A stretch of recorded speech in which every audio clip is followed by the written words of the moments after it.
Hi, I'm Paul. This guy is Dave. Today we begin with a dream. Someone has to be a savior. Or is it only in their imagination? Let's find out, and more. Also, lots of terror in the woods. Okay, let's get to it. Story by Tiny Ajuma, The Knight and the Brother. I was 6 years old, and my brother was 10. We had a foster brother who was 21 at the time. He lived with us off and on, so he wasn't there every single night, but he was someone we knew well and considered our blood brother. One night, I woke up in the middle of the night and saw him standing in the doorway of my bedroom. I remember being confused more than anything. I was 6, so seeing a person standing in your doorway in the middle of the night is enough to make you wonder what is going on, but I wasn't terrified. I recognized him. I said his name, kind of questioning him like, "Why are you standing there?" He looked at me and said very calmly, "Go back to sleep." So I did. That's really all there was to the interaction. He didn't come into the room. He didn't explain why he was there. I just accepted what he said and went back to sleep. Around that same time, my 10-year-old brother woke up crying. He had been asleep too, and apparently he'd had a dream that really upset him. He told us about it afterward. The dream was about a knight standing on a hill. That's basically the whole dream. A knight standing on a hill, holding his sword up high triumphantly. But for whatever reason, the dream made him incredibly sad. Not scared, apparently, just sad. He woke up in tears and couldn't really explain why the image had affected him so much. At the time, obviously, none of us thought anything of either thing. Kids have weird dreams and people stand in doorways. The next day, we found out that our foster brother had died in a car crash that evening, and that completely changed how we remembered the night. I had spoken to him, and he had answered me. It wasn't some vague shape in the dark that I later decided looked like him. It was so clearly, perfectly him, there's no mistaking it. The strange thing is that neither experience felt particularly dramatic when it happened. There was no screaming, no terrifying figure, no voice telling me that something had happened. I was 6, so I don't pretend I have a perfect memory of the night. I'm sure some details have been lost or changed over time. But my brother remembers his dream, and the timing of it too. Your brother-in-law appears to him as a guardian type figure right away. Now your brother has this information that he shouldn't be able to have. I think dreams, there's so many instances where people are dreaming and they either have foresight or premonitions. Sometimes it's just more like a gut instinct fed into them. Other times they have real information or tangential events that occur in the dream that relate to something that happened in real life, either that is going to happen or was happening at the same moment, but obviously there's no way they could have known that. Your brother doesn't die in the dream, but he's there for your brother, your foster brother, and blood brother and all that. It makes me wonder too if spirits aren't our guardian angels, the fallen remnants of people we love. But it can't just be that, because people who haven't had anyone pass away still have guardian angel events. So there's more to it. I like the idea that those we love who depart the mortal coil can still linger around to protect us in some manner, maybe assisting the actual guardian angels. But I don't believe that your brother had any influence in what happened. Certainly, a lot of time people have these dreams where something happens in the moment. Maybe the dream isn't exactly a vision of death, but they still feel responsible in some ways. I hope your brother doesn't feel like that. It doesn't seem like he does, but just to say it, It's a few stories where people had dreams and they felt like, oh, they're guilty. I was sleeping and my best friend or my family member was dying. Maybe it was a warning. I was supposed to wake up or something. It's not your fault. Not at all. Story by Born with a Tail, Headlights in the Empty Night. So, this was back in the 90s. I was doing overnights at an AM radio station. One of those gigs where you're basically alone in the building from midnight until whoever shows up for morning drive. My job was mostly production stuff, logging spots, keeping the board running. Nothing exciting. The coffee pot had been sitting on the burner way too long, like always. The building sat back off the road a bit, with a gravel driveway coming down from the street to the parking lot out front. Straight shot, no curves, no trees or anything blocking the view.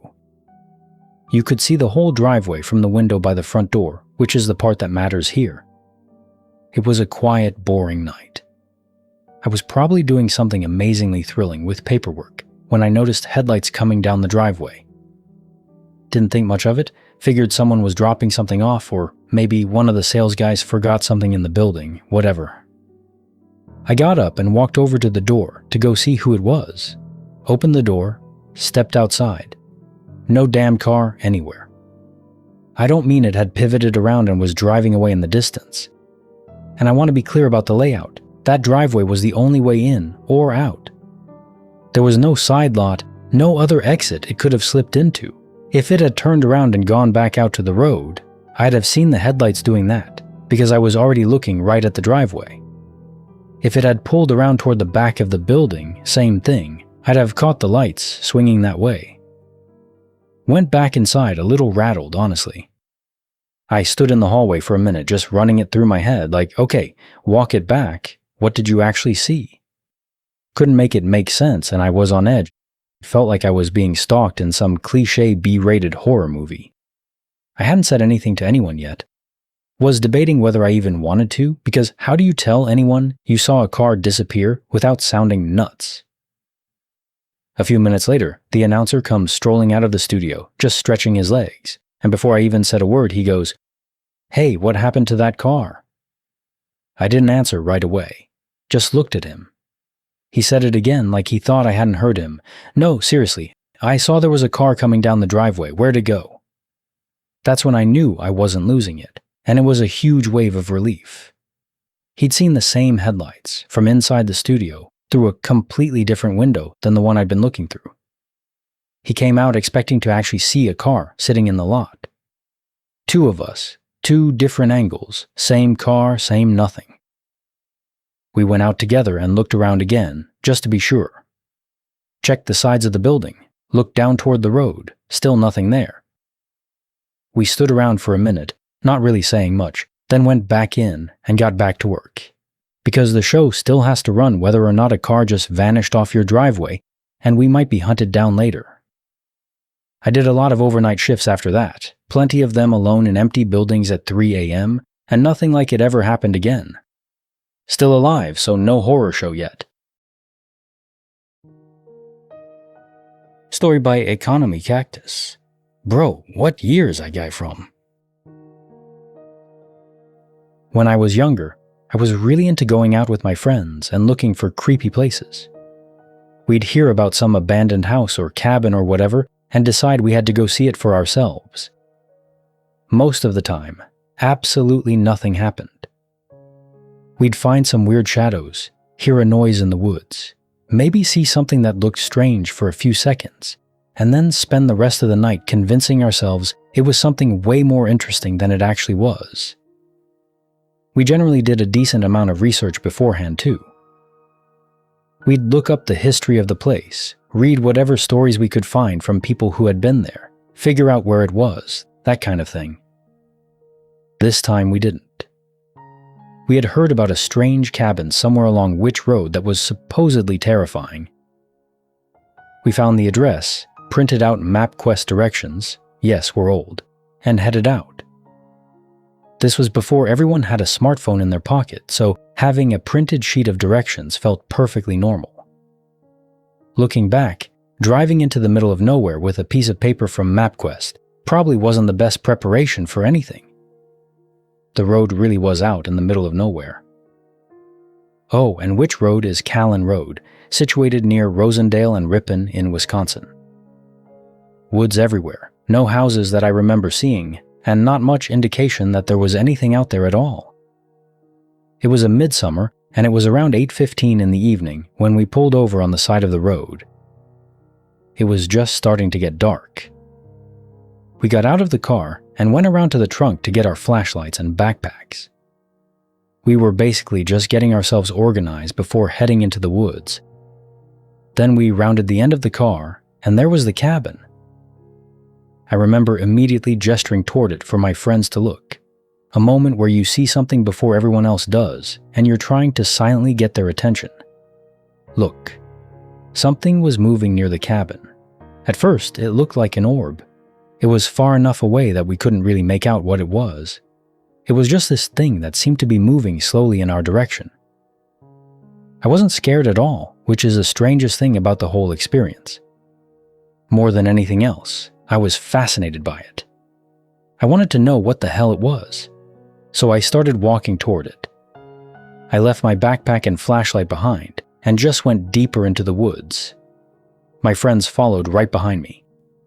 We were all quiet, watching whatever this thing was as it came closer. Then we heard a very loud crashing sound through the woods. Then, without warning, there was a man running toward us. He was holding a lantern, not a flashlight. A lantern like he was freaking Paul Revere, and he was telling us that we had to leave. That was enough for us. We didn't stop and ask who he was, what he was doing there, or why he was running through the woods toward us carrying an ancient oil lantern. We just turned around and went back toward the car. The adventure was over. Nobody said much on the drive back. We were all just sitting there, silent and dazed. We had been expecting some creepy abandoned cabin in the woods. We were a decent way down the road when one of my friends finally broke the silence. Wait. Then basically, did that guy have a mother-freaking lantern? No one asked about the orb though, and I didn't bring it up. It felt to me as if it was intended only for my eyes. I know it was 100% real, whatever it was. I want to see it again to feel that serenity. So my guess is that these orbs we see, sometimes they're ball lightning, but sometimes they're really spiritual orbs, and I say spiritual in quotes because I don't believe there's anything that can't be eventually explained. Let's put it that way. So it's all scientific to an extent. But putting that to the side, I think they're non-formed aspects of souls that haven't crossed over, and by crossing over may simply be that they're blocked from quantum immortality. That's a theory I have now, hypothesis really. Maybe they're just stuck here, and they can't even form into versions of themselves from their past, their real life, you could say. So they're just floating as spiritual energy. And I think perhaps you felt it call to you because it was someone you loved personally, someone you knew that had passed on. And it was obviously tethered to you. The others may have seen it, but it was specifically meant for you. And the old guy with the lantern, the Paul Revere, was just an old guy with a lantern. I mean, honestly, I wouldn't mind having one. If I have a cabin in the woods one day, I'll just have an oil lantern. Not because it's more efficient, just because the color spectrum of a lantern, an oil lantern, is so warm. I love it. One thing, another tangent, of course, is the LED lights, at least their base programming, the color spectrum is all wrong. Even if you dim it down to a lower level where it's more warm, something about it still doesn't quite feel right. And I think it's because the spectrum of an incandescent bulb, there's more variance to it. Yeah, it had the peak in the warm area, but it had a broader spectrum. The LEDs are just one thing. They're almost binary, if I remember the spectrum charts correctly. But yeah, it's just not quite as good. I do miss incandescent bulbs, although they were power-hungry madhouses, but at least during winter, that's fine, because you need the heat. So, they should have just been made, encouraged to just use them during winter. Why not? Have incandescent bulbs and a fireplace going. Perfect. Story by Italiano11. Something found our radio. 5 friends and I were playing flashlight tag, hide and seek. Across the pond, he has nothing but forest. We're all playing, and 2 of us, my friend and I, have these sweet walkie-talkies. Both of us, plus another, were afraid to go into the forest, but the three of us decided to go in since we could hide forever in there. We go in and split up, me by myself and the two others together. With the walkie-talkies, we were talking for maybe 30 minutes back and forth, pretty stoked about our hiding spots. I even went up a tree and bit and found the perfect little nook to just chill in. About another 20 minutes go by and I haven't heard from them. I walk in and nothing. Okay, maybe he didn't hear it. I walkie again. This time I get a beep back.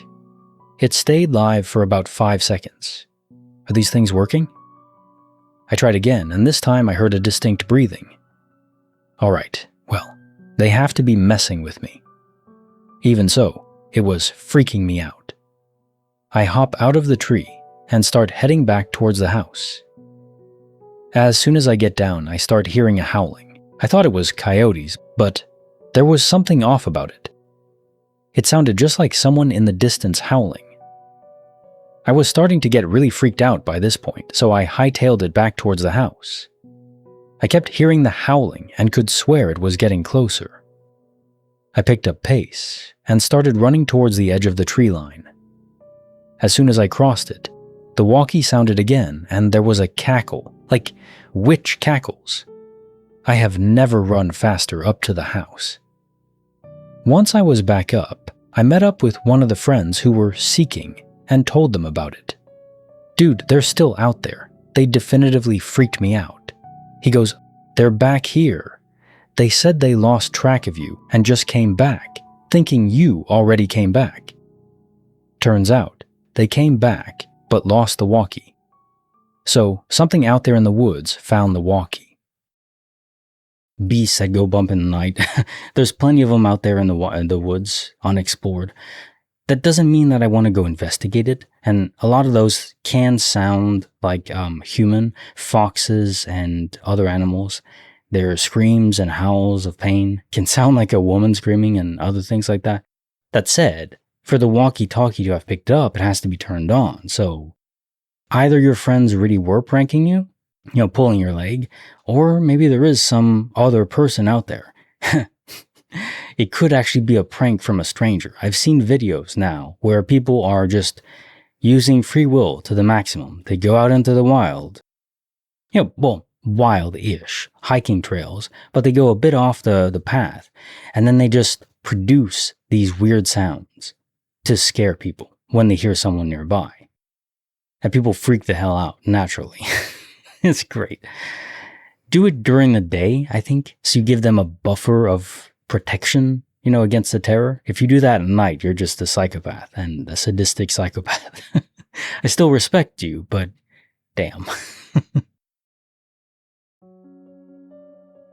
Story by Trash Palace King, The Flying Brick.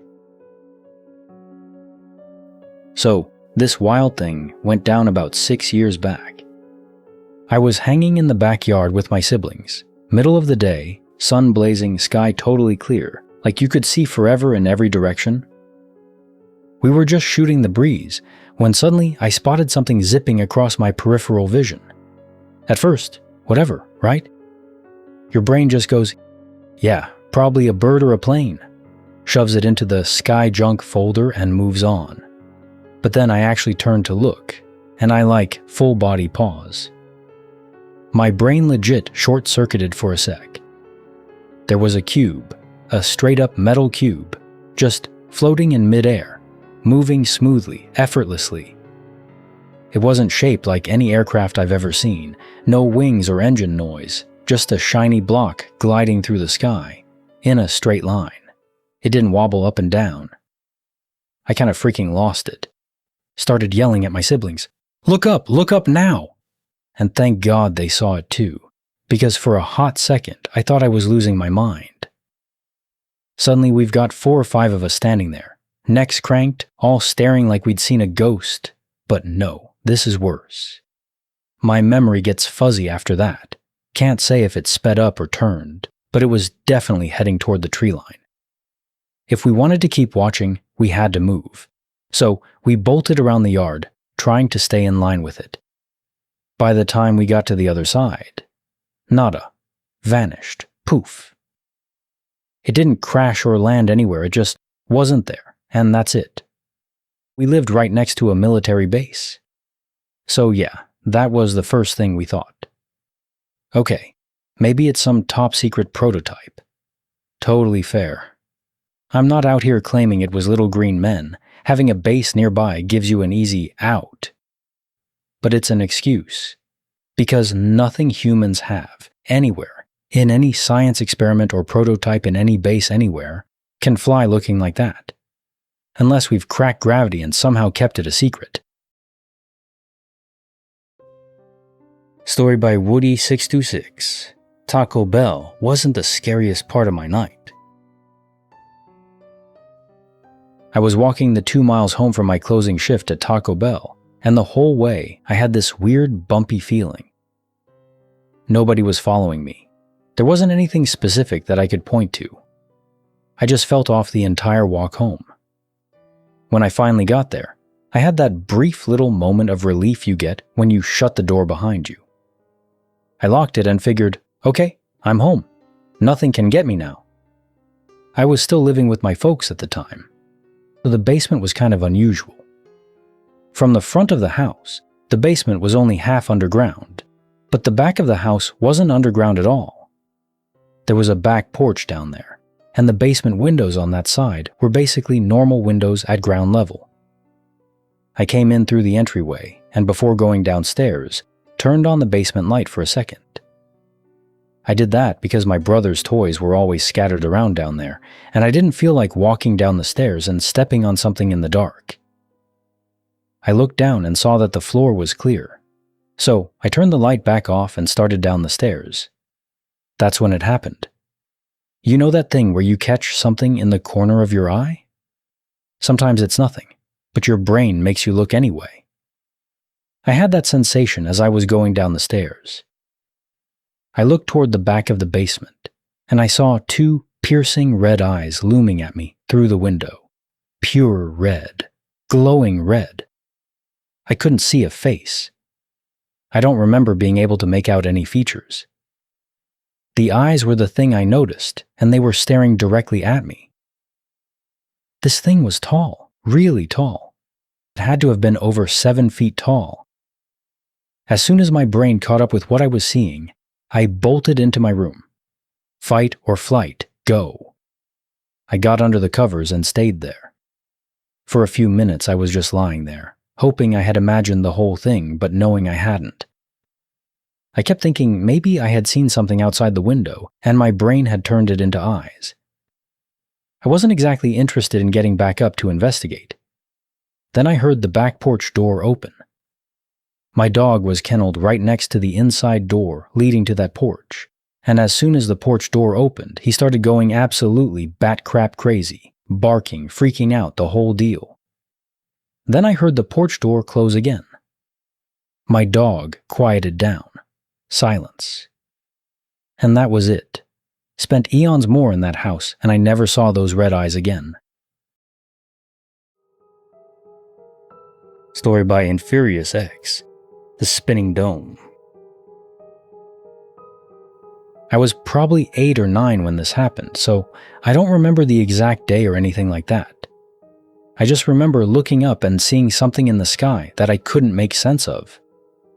It was a metal disc, or at least that's the closest way I can describe it. It wasn't shaped like a normal airplane, and it wasn't moving in a way that made me think it was a bird. It was just floating angelically across the sky. I could see different parts of it moving independently of each other.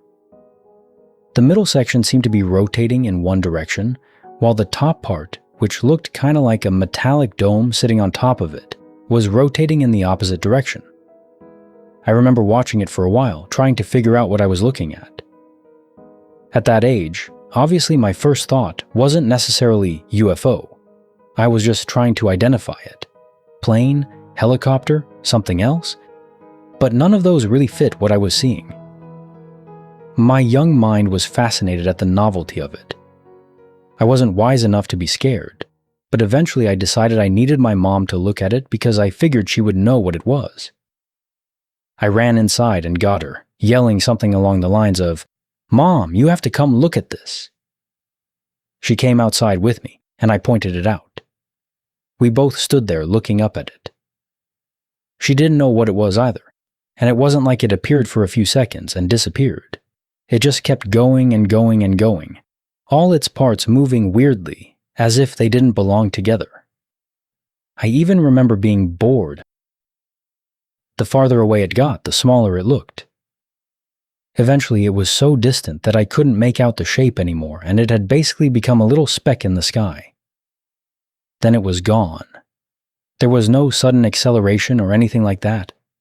My mom didn't have an explanation for it, which as a kid did confuse me, because she's mom. She's basically a god.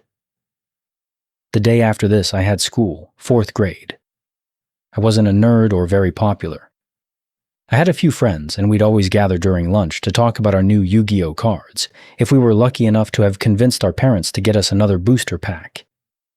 I do remember talking to them about this again because my mom didn't know what it was, so it had this profound impact on me, only through her.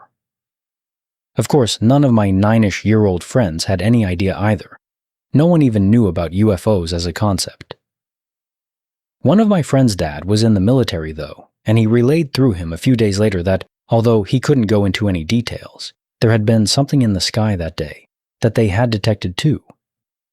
He could be pulling our legs, who knows? I should ask him again now as an adult. One thing that really grips me about UFO encounters is how many different designs there are reported of spaceships. Now, some of them might be us, the military. Others might actually be alien. I do believe they are extraterrestrial. But it also implies that there's probably more than one species here. And that's what I've been thinking all along. Okay, so what I think is that Earth is somewhat special, and we as somewhat intelligent life are also somewhat special and rare. I don't believe that the entire galaxy, and especially the universe beyond, but the whole galaxy, I don't believe there's billions of intelligent species or anything like that. Maybe a few hundred spread out across the whole galaxy, something like that. You know, you get these Fermi paradox questions or components, like if there's thousands of civilizations that have reached even our level of intellect, then we would detect their radio broadcast, but not really, because even if they're 100 light years away, the radio emissions from there would have dissipated so much that they would be indistinguishable from background radiation to us. Our equipment isn't sensitive enough to even pick them up, so we would still view the universe as basically dead, or lifeless, you could say. So yeah, I do believe there's probably a few hundred, maybe few hundred civilizations roughly on our level of intellect or advanced beyond it. So, in that range, century behind, century ahead, something like that. Though you also wonder timing, right? Our level of advancement is so specific because if you add even 100 years, a century, in a century from now, we're going to be gods compared to where we are now. In 500 centuries, assuming we are still around, again, we're going to be gigagods, right? So technology advances, so it's exponential, especially with AI, quantum computers, all that kind of stuff, things we can't even imagine yet. So you push that far enough out. If the timing is off, if there's 1 or 2 civilizations out there, maybe 5 or 10, that are maybe a century or 1,000 years ahead, a millennia ahead of us, if you apply that logic, and their technological growth is roughly equivalent to ours, and I would imagine it would be, then their level of technology would be transcendent and beyond anything we could even dream of. And for that reason, that's when the Fermi paradox starts to make more sense and as an actual problem, because unless every civilization out there that is roughly on our level was basically emerged and, found agriculture and civilization at roughly the same level and had roughly the same progression, there'd be some variance, right? So some of them would have emerged thousands of years ago and would have thousands of years on us. So for that's why I think there's multiple civilizations that are here, extraterrestrial aliens, because there'd be enough that have progressed just because they were there first, they evolved first. Makes you wonder how many actually are here. It really is unknowable, but given all the UFO designs, I do believe there's multiple. Maybe a handful, something like that. I believe their intentions are either neutral, observation, scientific curiosity, or benevolent. I don't believe they mean us harm, as a generality. There might be individuals within those species that do, but as a generality, they're not here to harm us. Because if they were, we'd be dead, or colonized, or, turned into slave force or something like that. Yeah. Also, I like the idea of the independent moving parts, and it reminds me of a gyroscope that is in many planes and things like that. It basically orients and stabilizes the plane. And ships sometimes, like actual ships on the ocean, things like that. Very interesting. I love gyroscopes. You can play with them all day. Story by Foreign Sounding Name. A very dad-like tone. I was driving home, down the interstate, very late at night. I was getting very sleepy and nodding off. I realized it was insane to try to drive if I kept falling asleep, so I pulled off the interstate into an area, sort of like a rest area, except it didn't have any restrooms or picnic tables or the stuff you'll find at a larger rest area. It was basically just a pull-off on the side of the interstate, about 100 yards long. Mine was the only vehicle in the area. I crawled into the back of my hatchback, and using my purse for a pillow, I went to sleep. I don't have any idea how long I had been asleep when I heard a calm male voice say, quite clearly, "Sydney, wake up, it's time to go." There was no question in my mind about whether or not to obey. I didn't even hesitate to question why I heard a male voice issuing orders to me in the middle of the night in the middle of nowhere. In seconds, I scrambled into the front seat, started the car, and was rolling.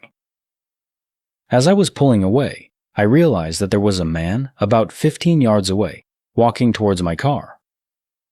A truck was parked about 30 yards ahead of where I was parked, and the man was walking back towards where I had been parked.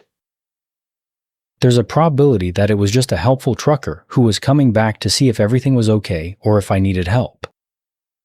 There's also a possibility that someone drove by my car, saw me sleeping in the back, and intended me some kind of harm.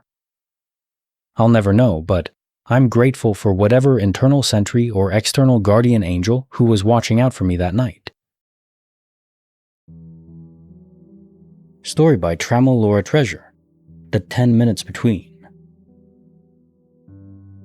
When I read most glitch stories, I tend to roll my eyes as I thought it's just people not paying attention, so I know exactly how this is going to sound. We were driving home from dinner at my parents' place. They're about an hour and a half out.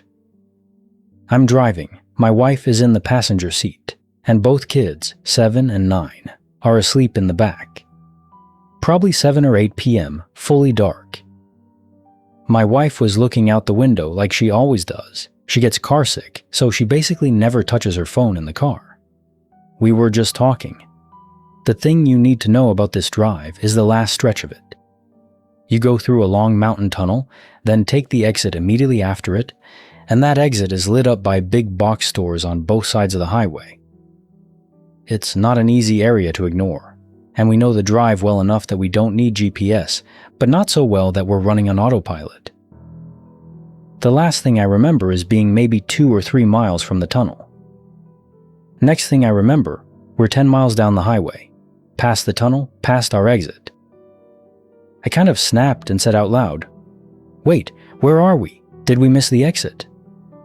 What really troubles me is my wife then turns to me and says she has no idea where we are either. I pull up GPS on my phone and set it for home, and we are about 7 miles past our exit. Neither of us remembers the tunnel. Neither of us remembers the exit. Neither of us remembers the shopping center. If it were just me, fine, I zoned out. It happens. But both of us lost the exact same 10 minutes? Absolutely no f***ing way. Story by Debbie Downers, The White Cloth. When I was 19 and my best friend was 20, we are nearly 40 now, we were driving back to my house after visiting someone at work. We were on a somewhat busy road. It was getting dark, but wasn't fully dark yet. There were streetlights and business lights everywhere, so visibility was still great. This road was 3 lanes in each direction, and there was a concrete median dividing the traffic. I was in the left lane next to the median, and a traffic light was coming up. I saw a man standing in the median a good way before where the crosswalk for the light would be. It instantly made me nervous. As soon as I thought that, he stepped out to cross the street. My best friend and I both instantly braced for impact as I slammed on my brakes. We went through him, we didn't hit him, and because there was a car to my right, I wasn't able to swerve out of my lane to avoid hitting the man. I looked in my rear view and there wasn't anyone there. I had come to a complete stop, and we physically turned around in our seats to see how he had jumped out of the way. There was no one there, and no way he could have run off or hidden anywhere that fast. We both turned toward each other and almost in sync asked each other, "Did you see that man?" We both had seen the same thing.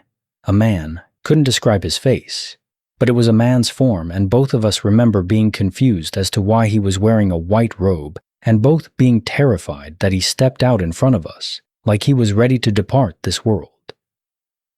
I had a baby in the back seat. She was about 3 months old. She had been crying during the drive and went silent when we came to a screeching stop, which added to the weirdness of it all. We still bring it up occasionally.